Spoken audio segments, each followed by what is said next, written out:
I get asked a lot about our gimbal rig and setup, so I wanted to break down 5 ways that we built out this rig to help us create smooth and versatile cinematic shots. Let's check it out.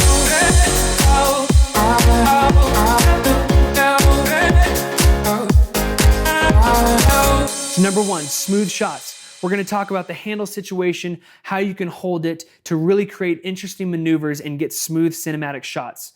Number 2, versatile monitoring. Because we're shooting with a gimbal, we can actually see the screen if we have a really good monitor added to it. I know different cameras have different screen abilities, but being able to add an accessory like a monitor to a gimbal will really allow us to capture other shots that we usually can't get unless we have a monitor. Number 3, is it easy to rig and break down? Since we shoot weddings on a consistent basis, we want something that can work with a run and gun situation. Being able to put on and pull off the camera really quickly while keeping everything intact, getting really fast balancing setup, and then also being able to break it down so that we can travel a lot easier with a more compact setup. Number 4, simple camera control.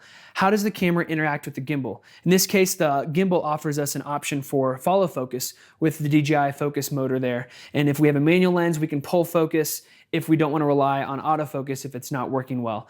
Also, we're going to showcase our settings from the app, the different motor options, our stiffness settings, and what we recommend to create really smooth, versatile shots. And lastly, number 5 is weight. This is obviously not a light rig compared to a lot of other gimbals, but that can be an advantage as well, which we will discuss later on. So let's go ahead and dive in. I'm going to show you all the different settings that we have and what we're using on this gimbal, fully rigged out, and then we'll go ahead and break everything down and I'll show you all the different parts and how we put this thing together. Now to create smooth shots, up first we have is our handle situation. We have a dual handle setup, and this is from Small Rig, these 2 handles that they're actually connected by NATO mounts, and we can take this off. And we also have this mount that is placed right underneath the motor of the gimbal, and that allows us to just quickly and easily put on and off the handle if we want. And we can always still use our right hand or left hand on here, but we can actually create some really nice smooth shots and gets a little bit more distance away from the middle, and we can be a little bit gentler with our shots like that. If you're looking for another dual handle system that is further away, DJI puts out a really great, it's called a dual handle switch grip, I believe, and you can actually change the distance of the handles, which is another good option to consider. This one I liked really well, and it's been pretty consistent for smooth shots. Also, it allows us to still control the focus wheel right here if we want to use that. Up next is monitoring. We get asked a lot about this particular aspect of our rig. Now we're using the Small HD Focus 7 monitor, which is really bright, 1000 nits of brightness, and it's also 1080p, which allows us to see the image really clearly, which is really great. And the way we set this up is I wanted to have clearance from this back arm of the one of the motors of the gimbal. So I needed to make sure that this actually came out towards the middle. And whenever I've used monitors in the past and they were to the side, whenever I'm looking to the side and I'm trying to shoot straight, my symmetry lines always seem to like get off because I'm not looking straight. It's a little bit more difficult even when using grid lines on a monitor. So I wanted to make sure that whenever I'm considering a mounting option for this gimbal, I wanted to be as center as possible. Now because there are extra screw holes on the front of this mount from Small Rig, it's on the other side as well. And I just was able to get an extender piece and screw into that and then come out to a hot shoe so that I get enough clearance, and then I can put this mount right here for the Small HD monitor. Now, whenever you're considering a monitor setup for the Ronin and you want it in the center, a lot of people are using other options where it's rigged to the top of the monitor and then it sits here. The problem with that is that they don't get as much versatility that you get, particularly with the Small HD bracket that comes with this Focus 7. Actually, I think it's an accessory now. It doesn't come with it, but it's a great piece because you can mount it on this side. And the reason for that is other monitors won't allow you to do this. So I'm going to reset, and if I want to go into undersling mode, I'm going to go ahead and go under, and then I can just pull this right there. I can put the monitor there, and I can see it like this if I want to. Obviously, I'm going to be doing it more like this. So if I'm wanting to get more of like a gimbal shot, I can go ahead and start low, turn the monitor so I can see it, and then pivot up all in one motion. And it creates a really nice fluid feel for monitoring. And I can see my shot even in undersling mode, which allows us more flexibility whenever we're getting different variant shots. Next, is it easy to rig up and break down? And in this case, it is very effective with being really quick to take off and put back on. I'm gonna go ahead and disable the motor, unplug my HDMI cable, hit my mount, instantly pull off the camera like that. And you can see I've kept everything really clean as much as possible. I don't like a lot of cables hanging around. And in this case, I'm gonna walk you through a little bit of it, but you can see we start with a right angle HDMI that goes straight into the Panasonic S1, which we're shooting with. And then I have rubber bands. These are really industrial rubber bands. I kind of got them in a case like this, and I'm gonna link them in the description as well. And that's what we have holding everything together, all the cabling. And we have rubber bands holding that together. Also, I'm running the focus motor cable down there as well, and then powering it from the bottom.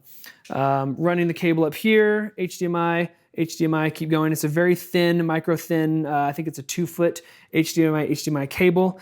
And then when it comes over here, this is the tricky part. On top of the spacer that I had to hold out the monitor, I actually put some double-sided tape on there and then connected a female-to-female adapter, an L-shaped adapter on top of that to kind of keep it snug. And then I just plug in the HDMI cable there, and then I can plug in the Focus 7 right there as well. So you can see right here, I just pull that off, and then I can pull off the monitor. So this is another quick way to break down the rig, and I keep everything there.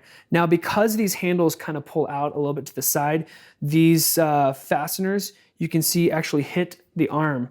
And I actually prefer that, and the reason for that is it keeps the cable from being pulled too tight. So if it was able to go in a selfie mode or something like that, which we do disable in the app, but this allows it to keep it from going over past where it's gonna pull the cable. So that's an advantage there. But if we're wanting to just put everything back, I can do that, pop that back on. I'm going to go ahead and attach the cable, and then the camera, slide right in. Because I have it placed out with this Manfrotto plate, it's a small plate that holds a Manfrotto mount, which I'll show you broken down later. I'll just place it to right there and then tighten it, and then attach the L-shaped adapter, and then just extend to about 50 to where I want it balanced, and then double tap, and now I'm back up and running. So you can kind of see it's really easy. Also, I have this case. This is an actual projector case, and I can fit all of this minus the camera in this case, which is really great as well. If I want to break this down, I'll show you really quick how I break this down and place this in here. I'm going to go ahead and set that apart. So let's disable the motor. Pop the camera out. Just set this to the side. I'm going to go ahead and take the focus motor and just kind of set it a little bit closer there. Let's also detach the cables. We'll set that to the side. We're going to go ahead and take off the handles. And then I'm just going to set this back up there. Probably right about there. And then I'm going to take this off. And I can keep this all set up right here. I'm just going to set this, let me see, right in here. You can kind of see how it's placed in there. Before I get it secured, just attach the battery grip, place that in there, put the spacer right there, and right there you can see how it's laid out so far. And then I'm just going to go ahead and set the handles right about here. Kind of got it set up, and then I can Velcro it together, and instantly I have everything laid out there. If I want to, I can also take this monitor, take out the battery, and I can place it in this top piece as well. And everything that you just saw rigged up in a projector case, which is very compact, hardly any extra weight whenever we're traveling, which is great. So let's go ahead and show you how I'm going to set it up really quickly. Let's go ahead and set up the feet along with the battery grip. Put the handles to the side. Let's pop the brain out right here. Slide that on, tighten it, make sure it's rigged out that we want. We're gonna open it, pull out the motor, tighten it right about there. Let's add the handles like this.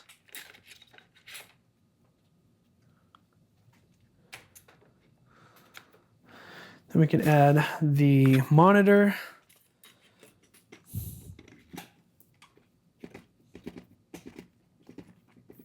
We're going to attach the HDMI cables like so, and then we're ready for the camera. Put this away. Slide that in. Now we're going to have to adjust everything, which we haven't done just yet. Obviously, I know it's going to be really heavily weighted to the left because we had to change the spacing on that arm right there. I'm going to bring it back to close to where I remember where it was. I'm going to go ahead and set this motor closer to the front part. Make sure it's pushed up against it. Tighten that. And there you go.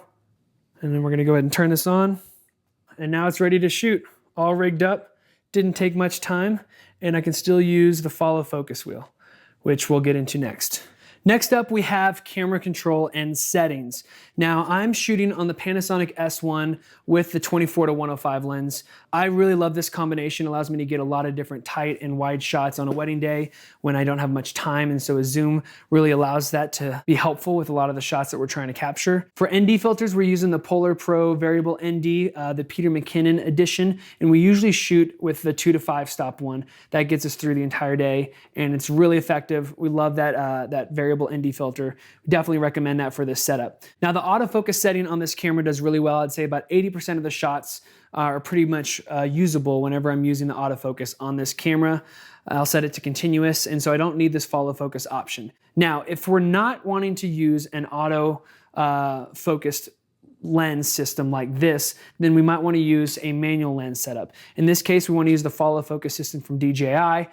Because it integrates really well, I can still use it even if this is not focusing well. I can switch into manual focus instead of continuous on the back and then do an actual manual rack focus. If I'm shooting maybe cocktail hour and I want to be able to capture people and rack focus from far to close, I can go ahead and rack focus whenever I'm pushing. And it's really easy because I have two handles. I'm able to take the weight off, and then my thumb can easily just rack focus right there. Makes it really easy. But if we want to shoot with a manual lens, such as this is the 50mm from Sigma 1.4, it's an L mount. I'm going to show you kind of how I do that really quickly. I'm using a seamless follow focus gear, and I'll link that in the description as well. This allows everything to kind of be a little bit more consistent if I'm interchanging lenses and I want to be able to rack focus even with manual lenses. Let's go ahead and kill the motor real quick. Pull this out.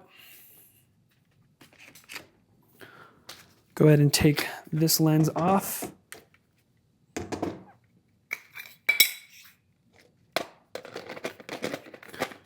We'll put this on here. And we're going to push it close to where this last lens was and just see where we're at. You can see it's a lot top heavy. Instead of moving, I'm going to move it this way so you can see. Instead of moving the actual plate from DJI, we're going to move the plate that is on the actual camera and pull that back so that we know that this setting is always set for the 24-105 if we want to switch back. So I'm going to go ahead and loosen this up, pull this back just a hair, tighten it, see where we're at, a little bit heavy. I'm just going to get it close for the video. Obviously, you'd spend a little bit more time to dial in what you want. A little bit to the left. I'm just going to go ahead and use this for now. Okay, and then here you can see the follow focus got very close to here. If we needed to change any settings, we could go ahead and just turn it like that, and it's ready. Now to set up the follow focus motor, what we're gonna do is we're gonna go ahead and double tap the button here or next to the follow focus wheel, and that's gonna go into its setting where it's gonna cycle through. And we wanna go ahead and stop the lens manually whenever it gets to the nearest focus point and the last focus point. And then you let go, and now it's ready to focus from the nearest point to the furthest point. And now I have a manual lens that's perfectly set up. It took less than 7 seconds with this focus motor. So it's very effective. If I don't want to use it, I can easily just attach it and pull it closer. That is going to affect the balance, so just keep that in mind. But now I can use this manual lens during portraits. It's super easy, and because I have 2 handles, I can use one handle here or even use this to still get the different maneuvers I want. Being able to have the extra handle grip just makes it a little bit more smooth. We're going to go ahead and go into the configuration, and we're going to go to user 1. And on user 1, we're going to start with motor parameters. Now, to get everything set up, we're just going to usually hit the auto tune button, and it'll get it very close, pretty much perfect for the balancing and the stiffness and the different strength that we want. Let's go to smooth track, and this is going to set how smooth our motion is, left to right, pan and tilt. On our pan, we're going to enable smooth track. We're going to set our speed to 18, 2 to deadband, and then 15 for sensitivity. Tilt, we're going to set to medium, and then 2, and then medium. And then roll, we're going to disable because we don't want it to roll on setting 1.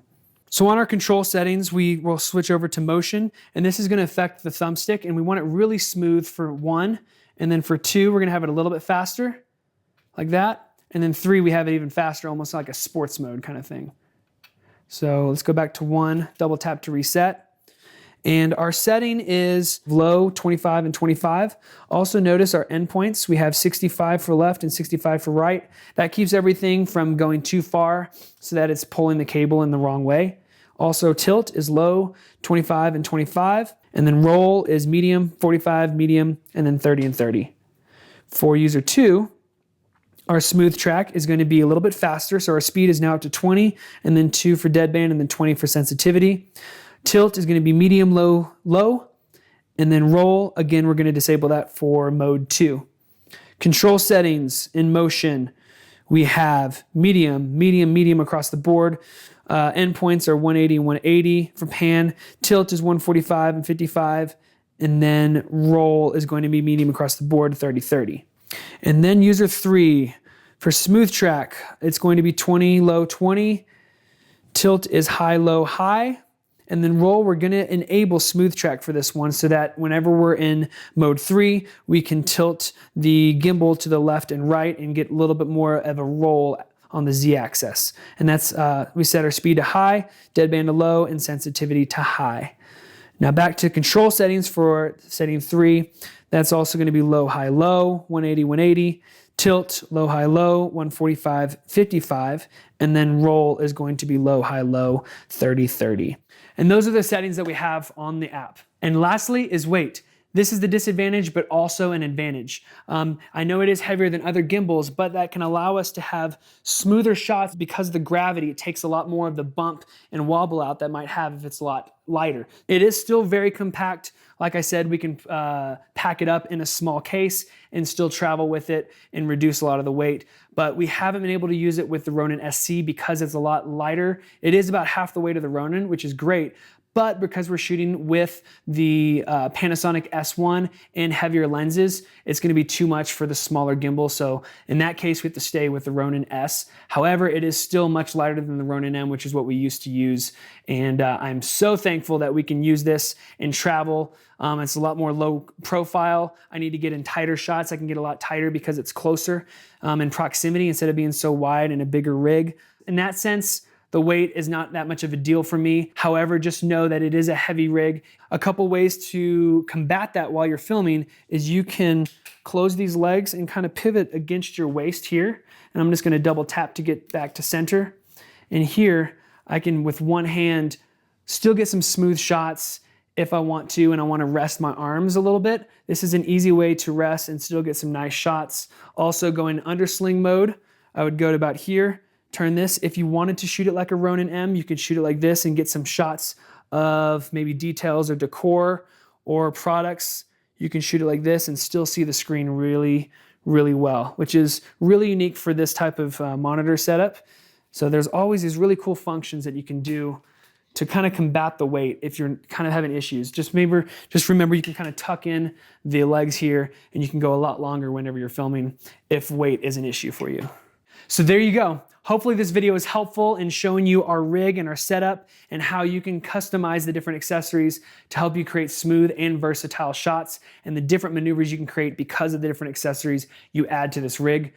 If you like this video, go ahead and give it a thumbs up and subscribe if you don't already. We're gonna be putting out a lot more content this year, and I don't want you to miss any of that. If you also have a rig that you love and that you wanna show us, go ahead and follow us on Instagram at instagram.com/whiteandrevery, and we would love to hear from you. Send us a DM. We would love to check them out, and if there's any other options that we should consider, go ahead and let us know in the comment section below. And as always, we'll see you in the next video. Thanks for watching. All right, first off, let's go ahead and look at this mounting plate option. I'm gonna go ahead and unplug this focus motor. So I wanted to make sure that everything was still on the gimbal whenever I took off the camera. I didn't want to have the focus motor attached to the camera at all time because I wanted to use this on other shoots. If I want to go ahead and take it off and put it on a monopod and shoot something, I want to be able to do that. I don't want it to be married to the gimbal all day. So in that case, the DJI focus motor comes with a focus rail, and that actually is on the other side, and I decided to flip it. So I took DJI's mounting plate and then also the little bitty spacer that they have with it, and I placed that on top of the plate. And then the next thing I did is I got this really short, small Manfrotto mounting plate that I attached on top of both of those. And then I left some space on the back where I can add the arm for the focus motor and then the rail that goes out. So all this is on one piece, which is really great. We put this as far back as possible so that we could keep the weight distributed properly. And also it allows us to be able to maneuver the motor and close it down whenever we're breaking things down. So that is one piece. What's left over here is we had all these rubber bands that hold all the HDMI cables. We're running the focus motor cable through the cables and then powering it right here. We have HDMI adapter that connects to the camera and keeps it coming out straight to the bottom with this angle instead of sticking out too far. And then we're running it back and then just letting it hang here. And this is a micro thin HDMI to HDMI cable. It's 2 feet long. I'll leave that in the description as well. And the next we have are the handles. Obviously, you've already seen that. I'm gonna kind of break that part down. And then it just takes a couple screws to take this plate and just mount this around the base of the motor for the Ronin. I'm just gonna lift this arm up to get it out of the way. Now to show you this really interesting setup that we have a spacer here. You can see that I have this tape that holds this female to female L adapter for an HDMI plug. And then on top of that, I have this little piece right here. Now, this piece is a male to male, just threaded screw. And I just attach this into there. And then I have this black spacer that brings it out about 1.5 inches. And then I put a hot shoe mount right on the front of that. And that just gives me the distance and clearance I need before attaching the monitor. And then I attach the double-sided glue, like I said, and then I just kind of secure this adapter to it, and it stays pretty good. It hasn't really fallen off, but I do carry with me an extra piece, or you can glue it, whatever you want to do. But that's the way that I've rigged it up so that I can keep all the cabling really tight and neat while also allowing clearance for monitoring.